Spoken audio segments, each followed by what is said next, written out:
청취자 여러분, 혹시 매일 타는 마을버스로 지하철역 가서 환승하시나요? 근데 어느 날 갑자기 이 환승 할인이 안 된다. 요금을 2번 내야 한다. 이러면 어떠실 것 같으세요? 좀 황당하겠죠? 그런데 이게 진짜 서울에서 현실이 될 수도 있습니다. 서울시 마을버스 조합이요, 내년 1월부터는 환승 시스템에서 그냥 따지겠다. 이렇게 선언을 해버렸어요. 그래서 지금 서울시하고 굉장히 날카롭게 대립하고 있는 상황입니다. 오늘 저희는 바로 이 문제, 서울 마을버스 이 환승제도 탈퇴 선언을 둘러싼 논쟁 속으로 한번 깊이 들어가 보려고 합니다. 저희가 받은 자료들을 좀 보면서요, 도대체 왜 이런 얘기가 나오는 건지, 양측의 핵심 주장은 뭐고, 또 서로 뭘 비판하는지, 그리고 가장 중요하게 이게 우리 시민들한테 어떤 영향을 미칠지 한번 하나하나 따져보겠습니다. 자, 그럼 시작해볼까요? 가장 핵심적인 쟁점부터 좀 짚어보죠. 마을버스 쪽에서 제일 크게 불만을 갖는 게 바로 이 환승 손실금 문제라고 하던데요.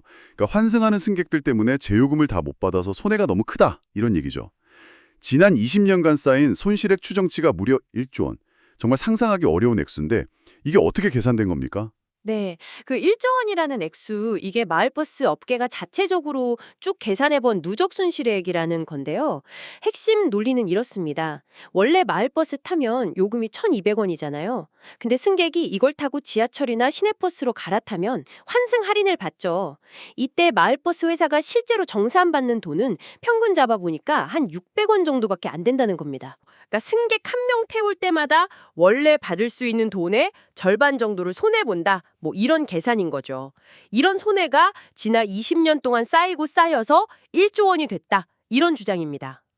승객 한 명당 600원씩 덜 받는 구조. 이게 쌓이면 정말 어마어마한 금액이 될 수도 있겠네요. 그럼 마을버스 측은 단순히 이 손실분, 이것만 좀 메워달라, 이런 건가요? 아니요, 그 이상을 요구하고 있습니다. 단순히 과거에 못 받은 돈 주세요. 뭐 이런 차원은 아니고요. 사실 있잖아요. 이 환승 손실금이라는 것 자체가 대중교통 요금 할인, 이 공공정책하고 이걸 운영하는 주체들의 재정 부담, 이 사이에 좀 고질적인 딜레마를 보여주는 거거든요. 마을버스 쪽에서는 이 손실 보전은 물론이고 그동안 요금 인상이 계속 억제됐잖아요. 그러면서 반영이 안 된 운송 원가 상승분, 예를 들면 뭐 기름값 엄청 올랐죠? 최저임금 올라서 인건비 늘었죠. 이런 것들을 재정 지원에 좀 현실적으로 반영해달라. 이겁니다. 지속 가능한 운영을 하려면 구조를 바꿔야 한다. 뭐랄까, 우리가 이렇게 공공 서비스를 제공하고 있는데 이 비용 부담 구조도 좀 합리적으로 바꿔달라. 이런 목소리인 셈이죠. 그렇군요. 이 공공서비스 비용 부담에 대한 어떤 구조적인 문제 제기다, 이런 말씀이신데, 근데 서울시 입장은 또 완전히 다른 것 같아요. 마을버스 쪽 주장이 좀 과장됐다, 이렇게 반박한다면서요. 이 매년 정말 막대한 예산을 투입하고 있다는 점을 강조합니다.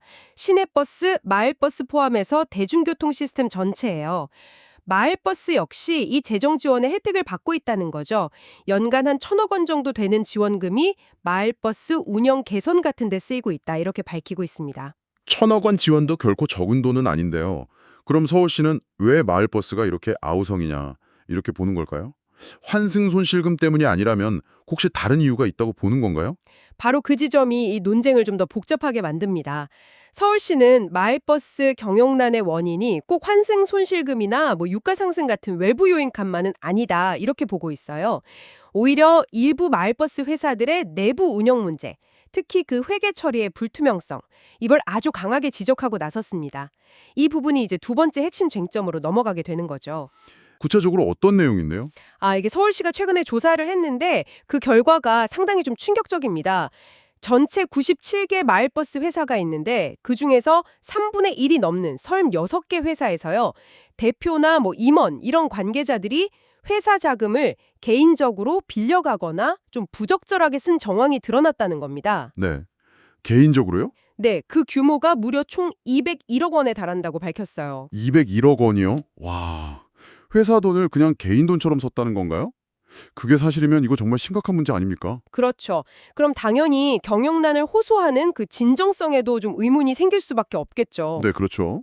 네, 서울시는 바로 이 점을 파고들고 있는 겁니다.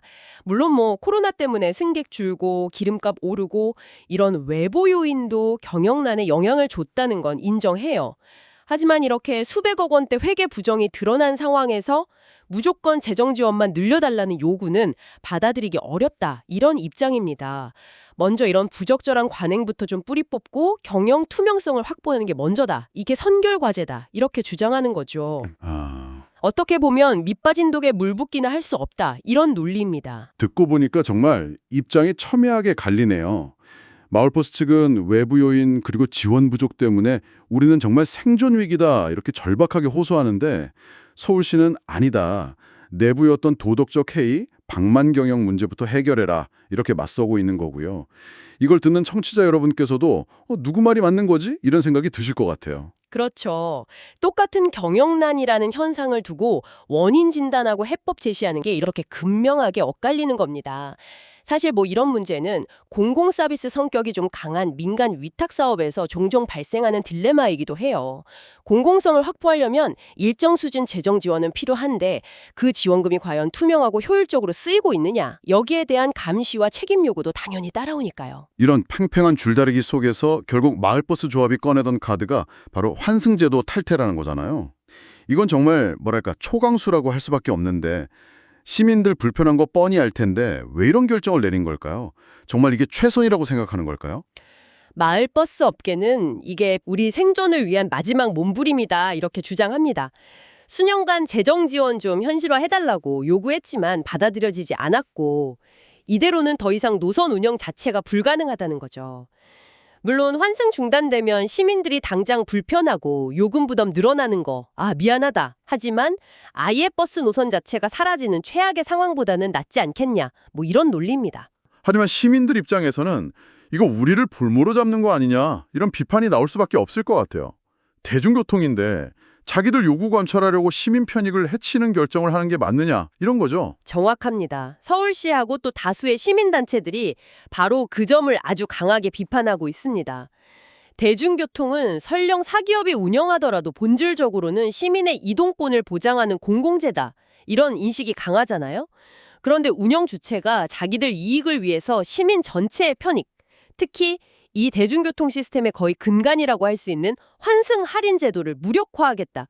이렇게 나서는 건 공공 서비스를 담당하는 사업자의 책임 있는 자세가 아니다라는 비판인 거죠. 이 파장이 단순히 그냥 요금 좀 오르고 마는 문제 그 정도가 아닐 것 같은데요? 그렇습니다. 이걸 좀 더 넓은 시각에서 봐야 하는데요. 환승 시스템에서 만약 마을버스가 빠져나가면 단순히 그냥 개별 승객 교통비 부담 증가, 여기서 끝나지 않습니다. 버스하고 지하철 간의 그 유기적인 연계성, 이게 약해지면서 전체 대중교통 이용의 편의성이 크게 떨어질 수 있어요. 그렇죠. 환승이 안 되면 불편하니까. 네, 그럼 또 자가용 이용을 부추겨서 교통 혼잡을 더 심하게 만들 수도 있고요. 더 나아가서는 장기적으로 서울시 대중교통 시스템 전체에 대한 시민들의 신뢰도 자체가 하락할 우려도 있습니다.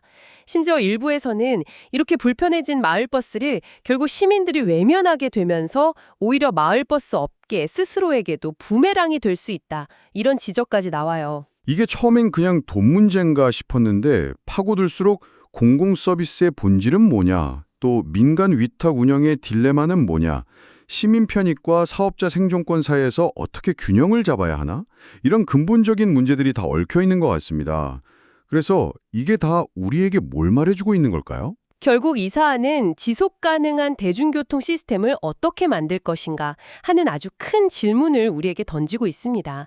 시민들에게는 저렴하고 편리한 이동수단을 계속 제공하면서 동시에 그 서비스를 실제로 운영하는 사업자들도 안정적으로 사업을 유지할 수 있는 환경, 이걸 어떻게 만들 거냐, 이 두 가지 가치 사이에서 최적의 균형점을 찾는 것, 이게 핵심 과제인 거죠. 듣다 보니 어느 한쪽 입장만 옳다 이렇게 말하기도 어렵고 또 다른 쪽 입장만 틀렸다 이렇게 말하기도 참 어려운 상황인 것 같습니다. 네, 그래서 더욱 해법 찾기가 어렵습니다. 뭐 단순히 재정 지원만 늘리는 걸로는 부족할 수 있고요. 그렇다고 경영 투명성만 너무 강조하다가 실제로 운영이 어려워져서 노선이 막 줄어들면 그 피해는 시민에게 돌아가잖아요. 결국은 양측이 서로의 입장을 어느 정도는 좀 인정을 하고 책임 있는 자세로 협상에 나서야 합니다. 오늘 이야기를 마무리하면서 청취자 여러분께 마지막으로 한번 생각해 볼 거리 하나를 던져드리고 싶습니다. 마을버스 측의 그 경영난 호소, 그리고 또 서울시가 제기한 회계 부정 의혹, 이 두 개를 함께 놓고 보면 이런 질문이 생깁니다. 공공서비스의 틀 안에서 운영되는 민간 기업이 만약 비효율적이거나 혹은 좀 부적절하게 운영될 경우에요. 우리 사회는 어디까지 그 책임을 함께 져야 할까요? 그리고 공적 자금이 투입되는 만큼 그에 상응하는 투명성과 책임은 또 어느 수준까지 요구하는 것이 합리적일까요? 이 균형점을 어디서 찾아야 할지 한 번쯤 고민해 보시면 오늘 저희가 나눈 이야기가 더 의미 있게 다가오지 않을까 싶습니다.